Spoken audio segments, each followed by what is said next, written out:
இன்றே டவுன்லோட் செய்து உங்கள் ஃபேவரட் ஷோக்களை என்ஜாய் பண்ணுங்க. உங்க பையனுக்கு கொடுக்க வேண்டிய பணத்தெல்லாம் கொடுத்துடுறோம். என் தங்கச்சியை மட்டும் தொந்தரவு பண்ண வேண்டாம்னு சொல்லுவீங்க.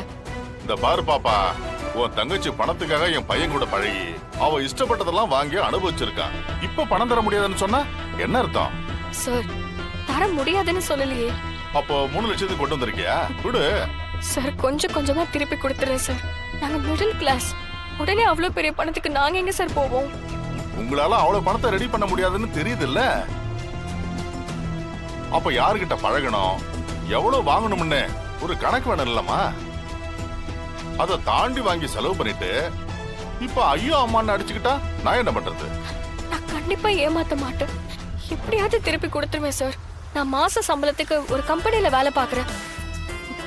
கம்பெனில இருந்து வாங்கி மாசம் மாசம் உங்களுக்கு கொடுத்துறேன் சார். அதெல்லாம் செட் ஆகாது பாப்பா. இன்னைக்கு சாயங்காலம் வரைக்கும் டைம். 3 லட்சத்தை மொத்தமா கொண்டு வந்து செட்டில் பண்ணிடு. அப்படி முடியலன்னா உன் தங்கச்சிய என் பையனை கட்டி வை.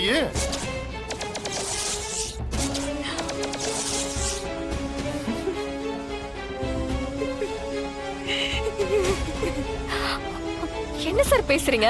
அக்கா, நம்ம போயிரலாம் அக்கா. வா. என்ன பாப்பா, என் பையனுக்கு என்ன குறை? இந்த ஏரியாவிலேயே பெரிய குடும்பம்.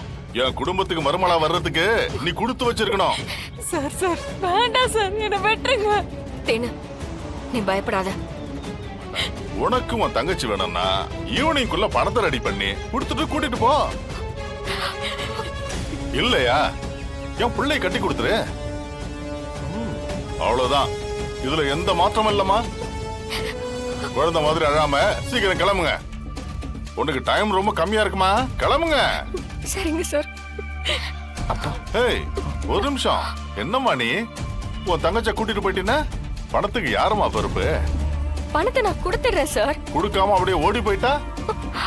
சார், என்ன நம்புங்க. எப்படியாச்சும் திரும்ப கொடுத்துருவேன். பண விஷயத்துல நான் பெத்த பிள்ளை கூட நம்புறது இல்லம்மா. நீ ஒண்ணு பண்ணு, உன் தங்கச்சிய இங்கே விட்டுட்டு போ.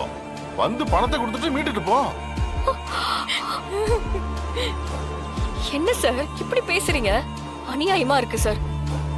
பணத்துக்காக எப்படி என் தங்கச்சியை விட்டுட்டு போக முடியும்? பணத்துக்காக ஏதோ ஒரு பொருளை அடமானம் வைக்கிறது இல்லையாமா?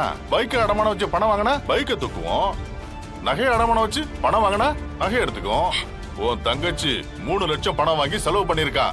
அப்போ அவதான பொருள். நான் சரியான டைமுக்கு பணத்தோட வந்துருவேன்.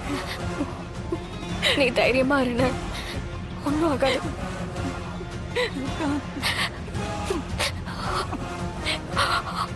தேனு, இங்க பாரு.